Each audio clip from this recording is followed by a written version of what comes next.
Hello guys, matagal-tagal na rin akong hindi nakakagawa ng tutorial dito sa YouTube. So, since sobrang daming nahihirapan sa tulip keychain na to, especially dito sa sa stem niya, gagawa na natin siya ng tutorial.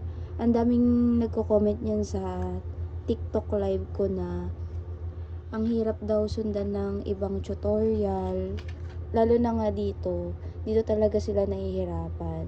So, I decided to make a tutorial na lang for them, lalo na sa mga beginner. So, eto na. Ang gagamitin kong yarn is milk cotton 4-ply. And ang hook size ko ay 2.75 mm hook. Yan. Mag-ready lang kayo ng green yarn na milk cotton 4-ply and any color dito sa isa. Pwedeng white, pwedeng yellow, pwedeng pink, pwedeng lilac. Gagamit din pala ako ng stitch marker para sa mga beginner na hindi alam kung saan mag-i-slip stitch. Kasi slip stitch ako dito guys, hindi tayo magko-continuous para mas magets nung iba. Simulan na natin. Magagawa lang ako ng magic ring. Ito yung start natin guys, yung stem ng keychain. Magic ring. Ganito ako mag magic ring.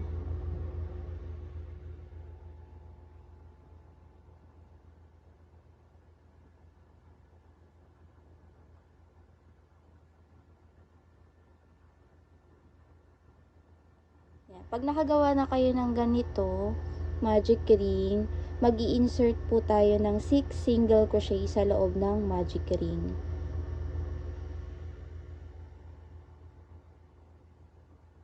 1, 2,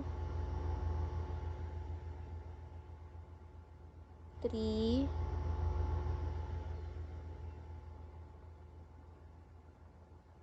4, 5, 6. Close na natin to. Hilahin nyo lang to guys para ma-close yung magic ring. Tapos, dito tayo mag-i-slip stitch. Yung first single crochet natin kanina, ayan. Diyan kayo mag-i-slip stitch.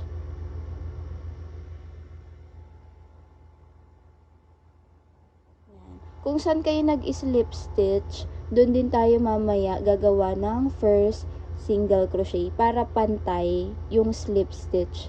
Hindi siya pa-slant. After ng slip stitch, mag-chain 1 kayo. Yan. Tapos, dun ulit tayo maglalagay ng single crochet sa slip stitch. 1. And, lagyan na natin ng stitch marker. Ayan yung first single crochet natin sa second row. Lagay ng stitch marker.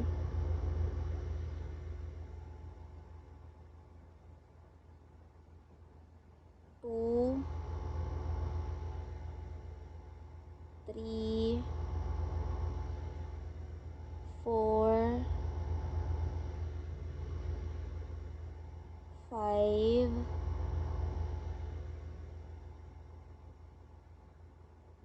6. Yan. Ito hindi nyo na ito lalagyan. Kasi 6 single crochet lang tayo na no increase hanggang maka 7 rows tayo. So, itong stitch marker, tanggalin na natin. Diyan sa stitch marker na yan, diyan tayo mag-i-slip stitch. Remove the stitch marker and then slip stitch.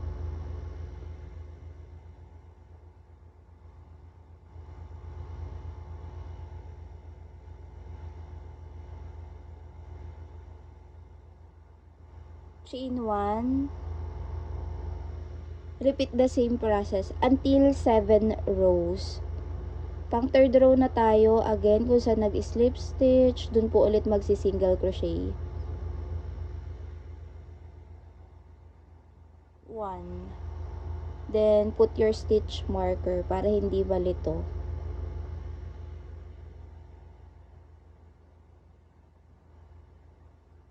1 na yun, no? 1, 2, 3,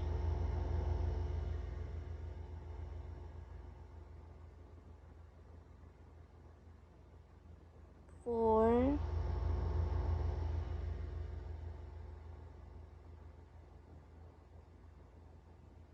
5, 6. Then, dun sa slip stitch or stitch marker natin, tanggalin na natin yan. Then, mag-slip stitch ulit tayo dito. Until 7 rows.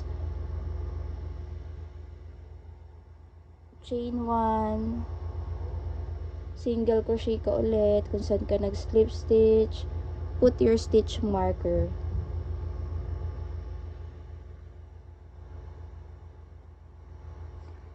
So, ayan. Ulit-ulit lang yung process niya. So, nakagawa na tayo. Paano naman bilangin yung rows? Ito siya, 1, 2, 3. Tapos, ito pang 4th row. Gawa lang kayo until 7 rows. Pag nakagawa na kayo ng 7 rows, dito naman tayo sa kanyang bulb. Balikan ko kayo, guys. Nakagawa na ako until 7 rows. Pag naka 7 rows na kayo, chain 1 lang kayo. Then, cut your yarn. Huwag mahaba ha, maliit lang. Yan. So, done with our 7 rows. Next step is yung bulb ng ating tulip keychain. So, kung saan kayo nag-slip stitch, i-place nyo lang yung inyong hook dyan. Then, gagamitin na natin yung white yarn. Sa bulb, any color, kung anong meron kayong available na yarn, yun na lang yung gamitin nyo. Basta 4-ply and 2.75 mm hook.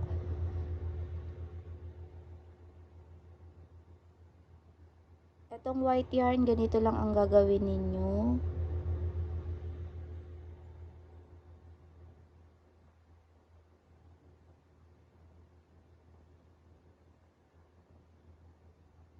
Yan. Kung saan kayo nag-chain 1, dyan na rin tayo mag-i-increase.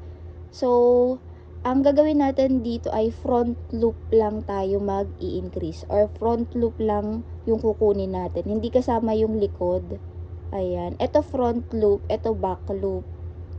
So, dito sa chain natin, ito hindi to counted ha. Inilak lang natin yung yarn.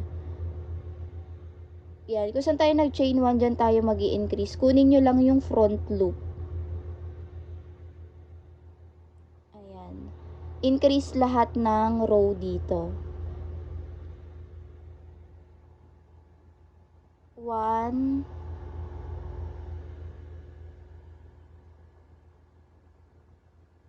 2.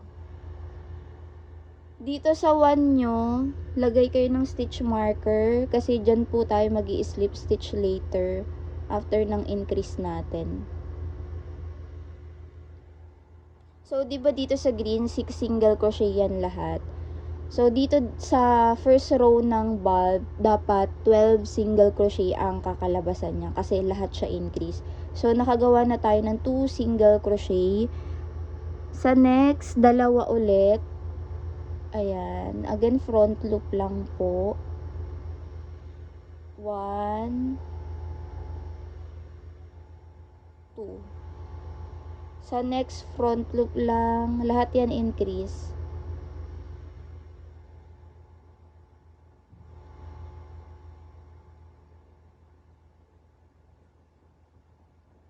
7, 8,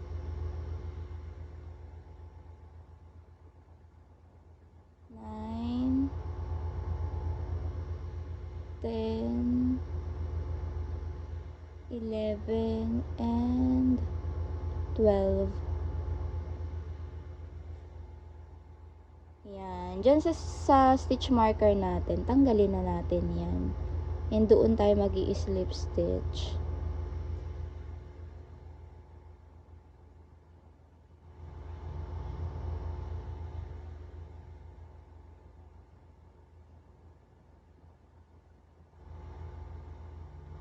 Yan. Yan. So, total of 12 yan mga B.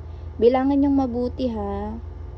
12 yan. Then, sa second row ng bulb, chain 1 lang. Ang increase po nito ay no increase, increase, no increase, increase, no increase, increase. 1, 2, 1, 2, 1, 2. So, dapat magiging total of 18 single crochet sila. Kung saan nag-slip stitch, dun po ulit maglalagay ng chain or single crochet. Ayan. First single crochet natin, lagyan ng stitch marker para tuwid ang slip stitch. Second ay increase, 2.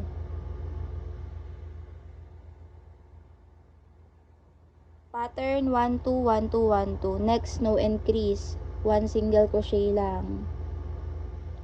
Sa next, increase, 2 single crochet. Same stitch yun guys ha. Sa next, 1 lang. Sa next, 2.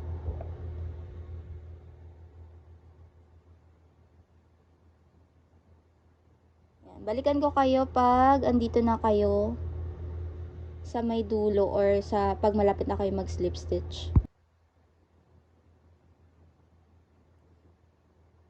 Dapat mag-e-end kayo dyan guys sa increase. Pag hindi kayo nag-end dyan ng may increase, ibig sabihin may mali kayong pattern na nagawa. So, ulitin nyo na lang. Tapos dito sa slip stitch, tanggalin na natin. Dito pala sa stitch marker. Slip stitch. Done with our row 2 sa bulb. Row 3 na, chain 1 lang ulit. Sa row 3, ang pattern niya ay 24 dapat. So, first row 12, second row 18, sa third row ay 24. And this is our last row na may increase. Pagdating kasi ng 4th row hanggang 10th row, wala na siyang increase.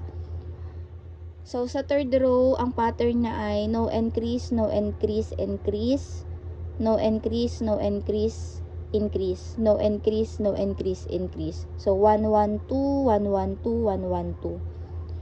So, lagay na tayo ng single crochet kung saan tayo nag-slip stitch. 1.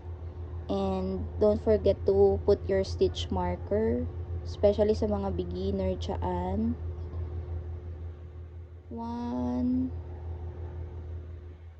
1, then 2. Increase na sa next.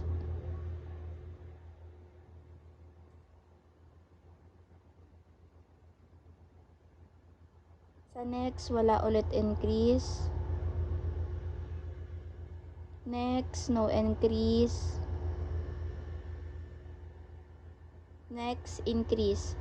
Dalawang single crochet sa iisang butas. So, ganun lang yung pattern niya. Bilangin nyo if total of 24 sila.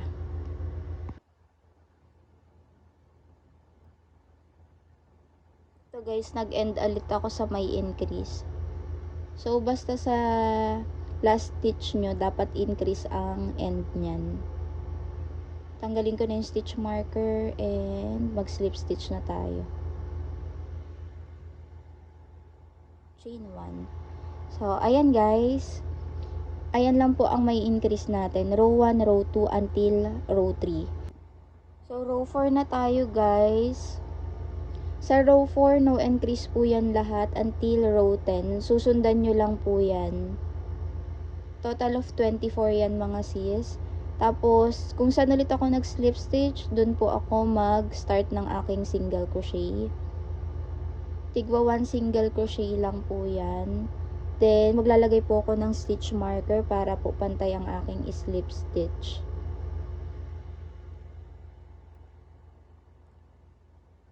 Tig isang single crochet na po yan ha, wala nang increase.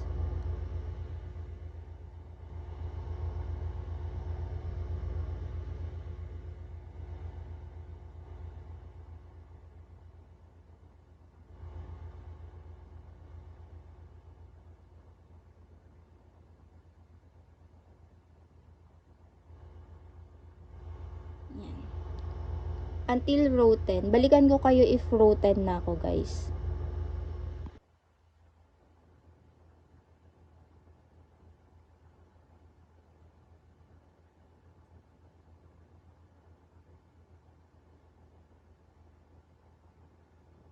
So, ayan na. Tapos na yung row 10 natin. And ganyan yung magiging itsura. Pag nasa row 10 na kayo at nakapag slip stitch na kayo, mag chain 1 lang kayo. Then, wag nyo ikakat yung yarn nyo ng maiksi. Dapat medyo mahaba. Kasi, tatahiin pa natin siya. Lalagyan natin siya ng fiber fill. Tapos, tatahiin natin. So, kahit siguro mga isang dangkal lang, pwede na yan. Ayan. Kinat ko na yung yarn ko.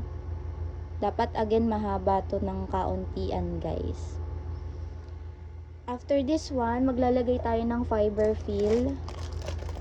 Ayan.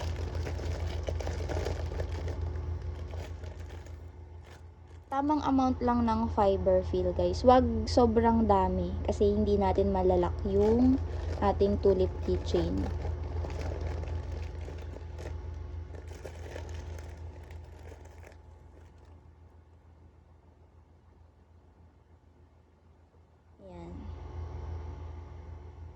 Ganito naman ang way ng ating pagtahi. Mag-ready kayo ng plastic needle or if may ganito kayong needle, pwede yan.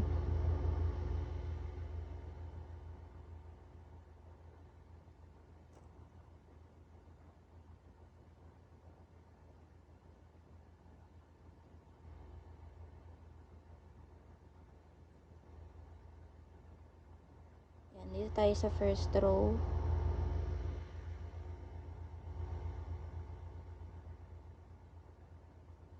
Tapos iikot ulit natin para mas matibay.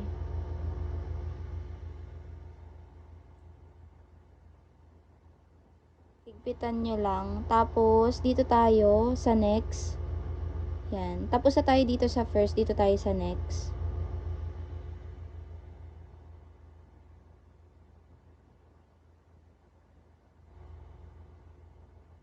Then ibabalik natin siya dito sa top.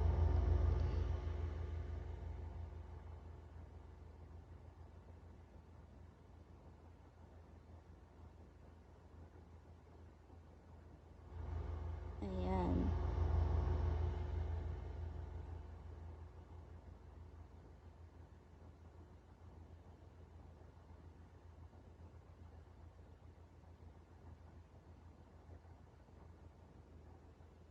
Tapos ito, i-shoot natin siya dito sa medyo ilalim. Wag dito guys sa ibabaw ha. Yan, shoot nyo sa ilalim.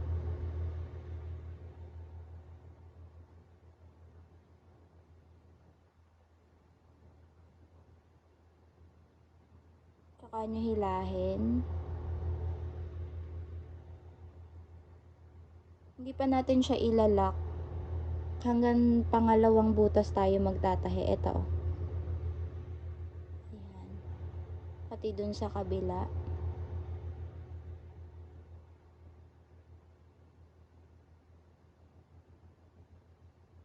Hilahin yung mabuti guys para ma-close yung top.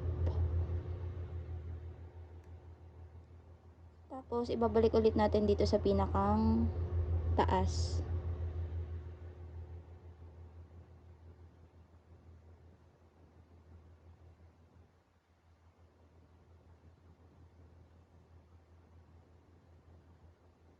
Hilahing mabuti para mag-close at hindi sobrang makita yung fiber fill dyan.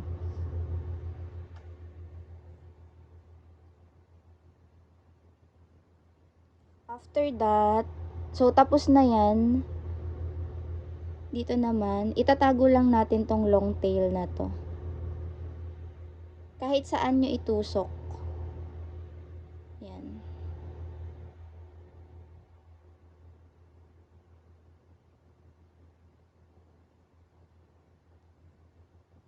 Tapos ikakat na natin to.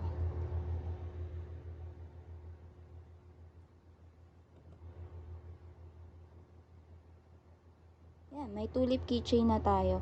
Eto guys, yung sa stem, kahit hindi na siya lagyan ng fiber fill kasi maliit lang yung butas niya. Medyo mahirap kasi siya lagyan ng fiber fill. And dapat meron din kayo neto yung keychain ring. Bili kayo niyan sa Shopee or TikTok. Meron niyang available. So, ganito lang ako magkabit ng keychain ring. Unahin natin yung jump ring. Tapos, dapat may flies din pala kayo.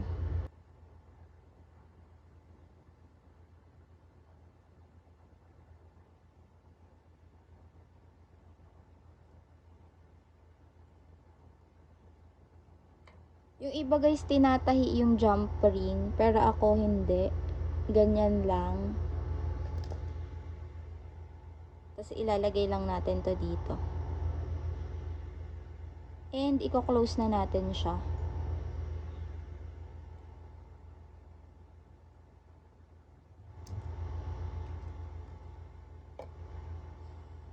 That's it. Meron na tayong tulip keychain. Hope you like it guys. Kung hindi po naiintindihan, ulit-ulitin lang po yung ating video tutorial hanggang sa magets yung pattern. Ayun lang. Thank you so much. Please don't forget to subscribe and like my video tutorial. Thank you. Bye!